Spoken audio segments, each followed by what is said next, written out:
శివాయ నమః.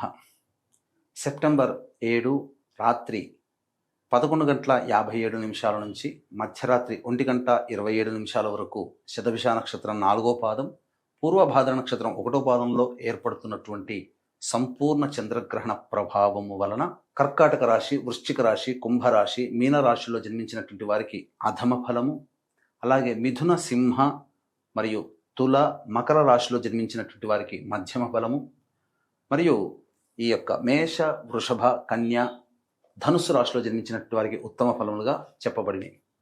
కాబట్టి ఆ చెప్పబడినటువంటి గ్రహణ సమయంలో మధ్యమ ఫలము, అధమ ఫలములకు చెప్పినటువంటి రాశిలో జన్మించినటువంటి వారు విష్ణు, శివ, లలితా సహస్రనామము, ఇష్టదేవత స్తోత్ర పారాయణములు జరుపుకొని 8వ తారీఖు రోజున కాలకృత్యాదులు తీర్చుకొని మినుములు, బియ్యము మరియు వస్త్రము, శ్వేత వస్త్రము, నల్ల నువ్వులు ఒక పాత్రలో వేసి దానిపైన మట్టి పాత్ర కానీ వేసి లేదా కంచు కానీ ఇత్తడి పాత్ర కానీ వేసి అందులో వెండి చంద్రబింబము, సర్పబింబము, అలాగే వెండి సూర్యబింబము వేసి అది నిండిపోయేంత విధిగా ఆవు నేతి వేసి బ్రాహ్మణుని పిలిపించుకొని సంకల్పము చెప్పి ఆ యొక్క పాత్రలో ఆజ్యముతో ఉన్నటువంటి అనగా ఆవు నేతితో ఉన్నటువంటి పాత్రలో మీ ముఖము చూసి పాత్ర సహితముగా బ్రాహ్మణుడికి వస్త్ర మరియు ఈ యొక్క చెప్పినటువంటి దానాది కార్యక్రమాలు చేయాలి.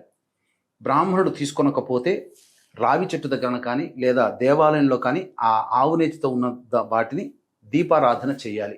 అలాగే ఈ చెప్పినటువంటి మిథున, కర్కాటక, సింహ, తుల, వృశ్చిక, మకర, కుంభ, మీన రాశిలో జన్మించినటువంటి వారికి దోష పరిహారార్థమై మన పీఠమాధ్వర్యంలో 8వ తారీఖు రోజున సాయంత్రం 5 గంటలకి ఈ యొక్క దోష నివారణ కార్యక్రమాలు జరిపించడం జరుగుతుంది.